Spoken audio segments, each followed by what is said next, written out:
in this wonderful piazza, in this wonderful palace or castle, is a secret treasure. Because audio for this castle is filled with books from China's favorite capital, El Capitan.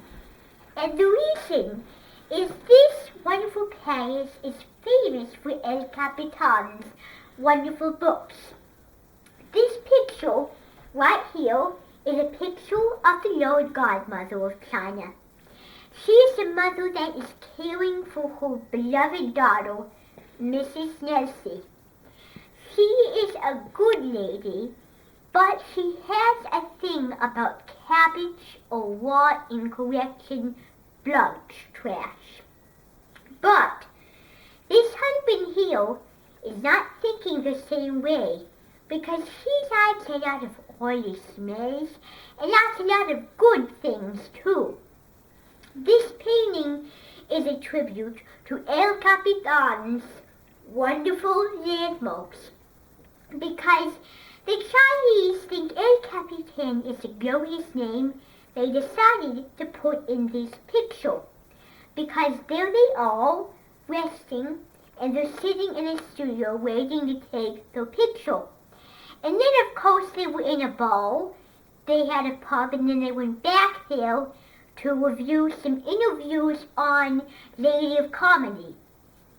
So they talked about many things that are good for food, Chinese food, Thai food, Chinese curry, and sloping noodles and sloping broth soup. All of these recipes are in this painting because there was a person for a restaurant, and he came with all that food I was just talking to you about.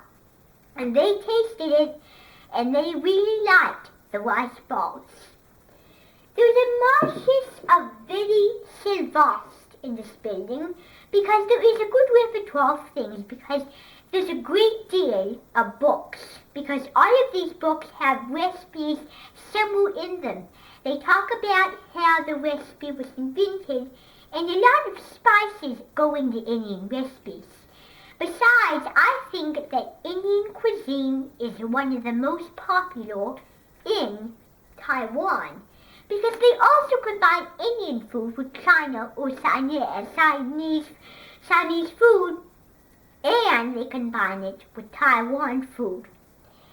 This book right here is a wonderful tribute to the greatest luxury must, Mr. Kung Sung. Mr. Kung Sung was a very good writer. He wrote a book called John Russian, the Oldest of These. They show some Chinese art. They show some Chinese quilting. And everybody knows that Chinese quilting goes by color, not design. This is a picture of him when he is dead, because this picture accidentally wasn't taken when he was. Because the people that were going to take a picture realized that when they went to the building, he was dead. He found them buried. But he couldn't sing a Lord Horsel song, a hum, because he was dead. So what they decided to do was they decided to put one person, and they decided to move it around because there was extra mouth, because there was only one person with a strange mouth.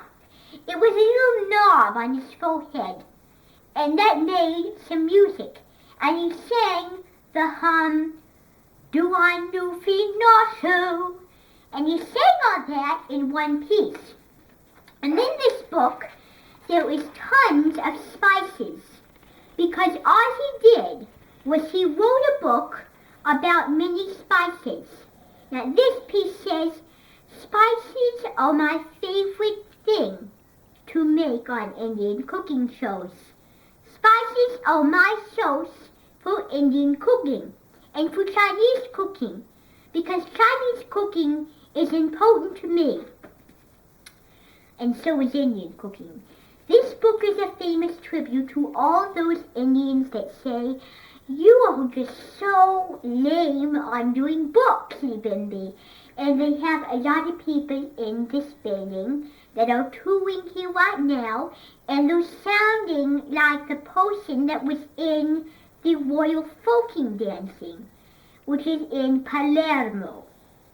And they're enjoying the same experiences that you and me are doing right now.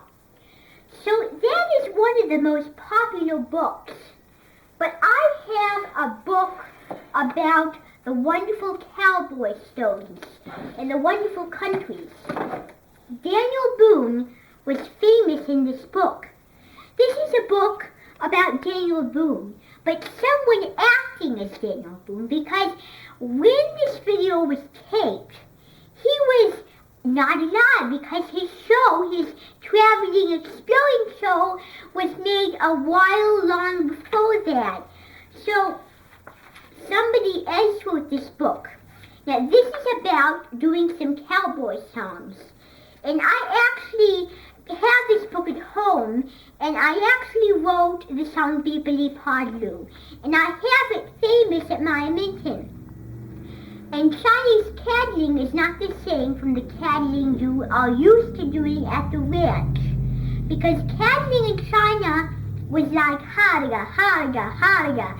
And it was like in Egypt, because in Egyptian countrysides and villas and stinky villages and beaches, they enjoy making clock towers, and horses go around those towers in China, Egypt, and India. So that is a wonderful book of Daniel Boone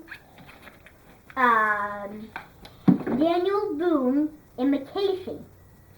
Now down here we have a collection of Manu Chasseries. This is a collection of sacred journeys across China, because I'm at the library right now and you can find a bunch of things like this. And this one says International Product Featured, which means that the national product is not okay to use, because this book is actually a book written in blood. Now you see red on this book. The reason it was written in blood because this book was made at a very his time, because Hitler the First, he designed blood to be in this book, and he was rude. So the Nimik reader said, I will not announce any more picture. They decided to erase it, but he tried to make sure it wouldn't, because it was a Sharpie, a blood Sharpie, and it was a marker that was very permanent and would not come off. So he got used to it for the next few days. And in this book is a big word that says, Vomit the Man from Historical Limited Limonsies. And what the word limonsies mean is that no one goes to those very places anymore, because in China they used to have some opera singers. Because one time there was an opera singer that was singing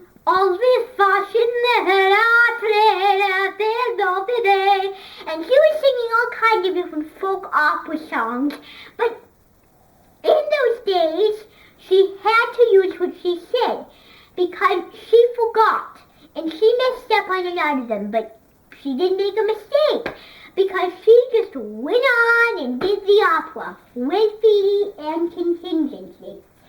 So we're going to set that book aside, because right here is another good book that is a tribute to all citizens. This says Danger of Dreams. Now the word Danger of Dreams means that you're walking into a door. Now I read a book once about someone destroying a door, and it actually popped alive. And she opened that door, and it was a world of woods, and it was a world of lights, some wonderful white lights and yellow lights too. And she found that she was in a boat, and she went down the river fall backwards. And this book has the story of her in here. And I'll read to you the most exhilarating part. It's right here. All she did was she tried to avoid the continent, but she was having such a good time that she fell right down. The minute she fell, she had to draw a balloon to get herself from sea level to artificial altitude in the sky. So, this book is a fairy tale book, a Chinese fairy tale book, because her mother was Chinese, and she was in the same piazza, and she was actually doing this several times. So that's my subscription second copy. And the other copy, which was dedicated to this palace or this castle, was a book about men greeting lost. Now, this book is really not a book that you should order in the library. This book is a story about someone was painting, someone was doing a Turkish to Chinese artisan, and she actually dropped the Chinese artisan because she got jiggled. Now, in Mr. Perkins, that's the same too. He just did a painting and then it dropped. That's exactly what happened. That's why this story says, dropped and enjoyed for very little time. And you know why, don't you? Because I just told you. And inside this book, I actually scripted some Mr. Perkins information. I got Beanie Center to do all the work with that. And this book is dedicated to the Marilli family, because the Marilli family was famous for painting, because they made paintings about the sun setting.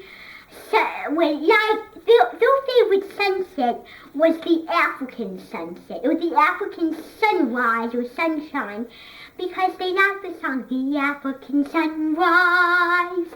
And they actually liked to listen to it all on the radio, because they thought it was so dedication to those people who say, you know something, that sunset is really beautiful. I really want to see something like that sometime.